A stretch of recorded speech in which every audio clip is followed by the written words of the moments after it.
വധശ്രമം നടത്തിയ ആളാണ്, പല കുറി കൊലപാതകത്തിന് ശ്രമിച്ച ആളാണ്. ഗ്രീഷ്മയെ പുറത്തേക്ക് കൊണ്ടുവരുന്ന ദൃശ്യങ്ങളാണ് നമ്മൾ കാണുന്നത്. ഗ്രീഷ്മയെ അവരുടെ മുഖത്തേക്ക് നിഷാദ് ഒന്ന് നോക്കുക, എന്തെങ്കിലും വികാരം ആ സ്ത്രീയുടെ മുഖത്ത് ഇല്ല. അവർ വളരെ കൂളായി. രാവിലെ വന്ന് ഇറങ്ങിയ ഗ്രീഷ്മ വധശിക്ഷ വിധിക്കപ്പെട്ട തൂക്കുകയർ കാത്തിരിക്കുന്ന ആളായിരുന്നില്ല. പക്ഷേ ഏതാണ്ട് 1.5 മണിക്കൂറിന് ശേഷം നെയ്യാറ്റിൻകര അഡീഷണൽ സെഷൻസ് കോടതിയിൽ നിന്ന് പുറത്തേക്കിറങ്ങുന്ന ഗ്രീഷ്മ തൂക്കുകയർ കാത്തിരിക്കുന്ന ആളാണ്. ആ തൂക്കുകയർ കാത്തിരിക്കുന്ന ആളുടെ മുഖത്തുണ്ടാകേണ്ട, അല്ലെങ്കിൽ സാധാരണ ഉണ്ടാകേണ്ട എന്തെങ്കിലും വികാരം ആ സ്ത്രീയുടെ മുഖത്ത് നിന്ന് നമുക്ക് കാണാൻ കഴിയുന്നില്ല. അവർ കോടതി മുറിയിലും ഇതേപോലെയാണ്. അന്വേഷണ ഉദ്യോഗസ്ഥരോട് തെളിവെടുപ്പിന് പോയപ്പോഴും ഇതേപോലെയായിരുന്നു. കൂടുതൽ സംസാരിച്ച് അന്വേഷണ ഉദ്യോഗസ്ഥരോട് കാര്യങ്ങൾ വിശദീകരിച്ച് പോയ സ്ഥലങ്ങൾ ചൂണ്ടിക്കാണിച്ചു കൊടുത്ത് ആ ഘട്ടം മുതൽ അവർ ഇങ്ങനെ തന്നെയായിരുന്നു. അവർ പക്ഷേ പ്രതീക്ഷിച്ചിരിക്കണം, ഒരു ജീവപര്യന്തം തടവിലൊക്കെ അതങ്ങ് ഒതുങ്ങും എന്നവർ പ്രതീക്ഷിച്ചിരിക്കണം. ആ പ്രതീക്ഷയെല്ലാം അസ്ഥാനത്താകുന്ന കാഴ്ചയാണ് നമുക്കിന്ന് തിരുവനന്തപുരത്തെ നെയ്യാറ്റിൻകര അഡീഷണൽ സെഷൻസ് കോടതിയിൽ നിന്ന് കാണാൻ കഴിഞ്ഞത്.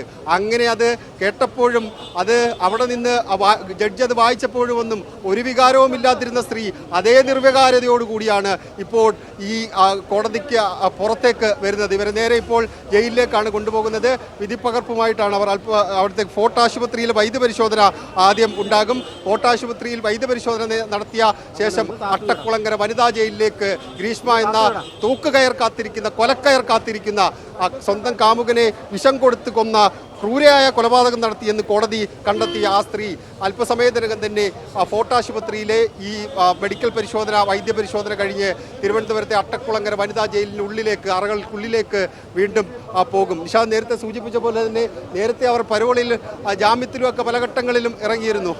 മാവേലിക്കര കോടതിയിലുണ്ടായിരുന്നപ്പോൾ ഹൈക്കോടതി ജാമ്യം അനുവദിച്ച് പുറത്തിറങ്ങിയിട്ടുണ്ട്. അതിനുശേഷം അവർ പുറത്തിറങ്ങിയിട്ടുണ്ട്. ഇനി പക്ഷേ തൂക്കുകയറായതുകൊണ്ട് തന്നെ അവർക്ക് പരോളുമില്ല, പുറത്തിറങ്ങാനും കഴിയില്ല. വലിയ ജനത്തിരക്ക് കോടതിക്ക് പുറത്ത് നമുക്ക് കാണാൻ കഴിയുന്നുണ്ട്. അതുകൊണ്ട് വാഹനം വളരെ പതുക്കെയാണ് മുന്നോട്ട് പോകുന്നത്.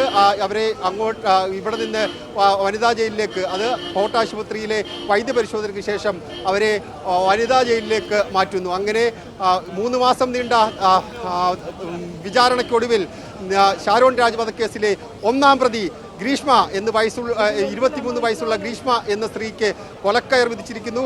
ആ കൊലക്കയറും വാങ്ങിക്കൊണ്ട് ഗ്രീഷ്മ എന്ന സ്ത്രീ നെയ്യാറ്റിൻകര അഡീഷണൽ സെഷൻസ് കോടതിയിൽ നിന്ന് അട്ടക്കുളങ്ങര വനിതാ ജയിലിലേക്ക് പോവുകയാണ്. അവരെയും കൊണ്ട് പോലീസ് ഇവിടെ നിന്ന് തിരിച്ചിട്ടുണ്ട്. അല്പസമയത്തിനകം തന്നെ അവരെ വനിതാ ജയിലിലേക്ക് എത്തിക്കുകയും ചെയ്യും.